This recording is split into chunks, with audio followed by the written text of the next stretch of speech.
អរុនសួស្តីពុកម៉ែបងប្អូនទាំងគ្នាស្វាគមន៍សាជាថ្មីមកជួបយាយយើងនៅព្រឹកនេះដែរយាយយើងមានតម្រូវថ្មីសម្រាប់ពុកម៉ែបងប្អូនទស្សនានឹងមើលកំសាន្តលេងសម្រាប់ថ្ងៃទី19ខែ4 2025តម្រូវរបស់យាយគឺមានប៉ុណ្ណឹងហើយយាយក៏មានសបិននិយាយជូនពុកម៉ែបងប្អូនស្ដាប់កំសាន្តដូចគ្នា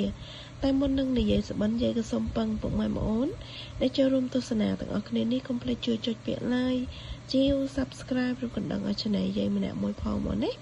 ដើម្បីទទួលបានវីដេអូក្រោយៗក៏ដូចជាចង់បានតម្រូវតាមម៉ោងក៏យាយមានដែរចាចុច link ដែលយាយដាក់នៅលើ comment ហ្នឹងទៅនឹងឃើញតម្រូវតាមម៉ោងណាបងប្អូនទាំងគ្នា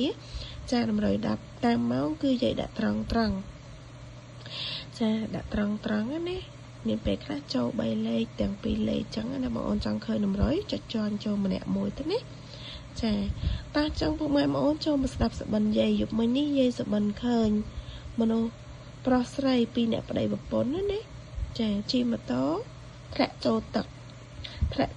ហើយជិះឡើងពីលើទឹកឡើងលើគោកវិញជិះធម្មតាចាពីរអ្នកប្តីប្រពន្ធគាត់ណាហ្នឹងហើយអញ្ចឹងយាយអត់កាត់អីច្រើនទេយាយកាត់យកប៉ុណ្ណឹង08 09 78 79 89 078 079 089គុណចាអស់0និងអស់7អញ្ចឹងពុកម៉ែបងប្អូនជិះកាត់លេខអីក៏យកតាមហ្នឹងទៅណាចាហើយក៏ជូនពរហេងសំណាងល្អទាំងអស់គ្នាអញ្ចឹងវីដេអូយាយក៏មានតែប៉ុណ្្នឹងទេ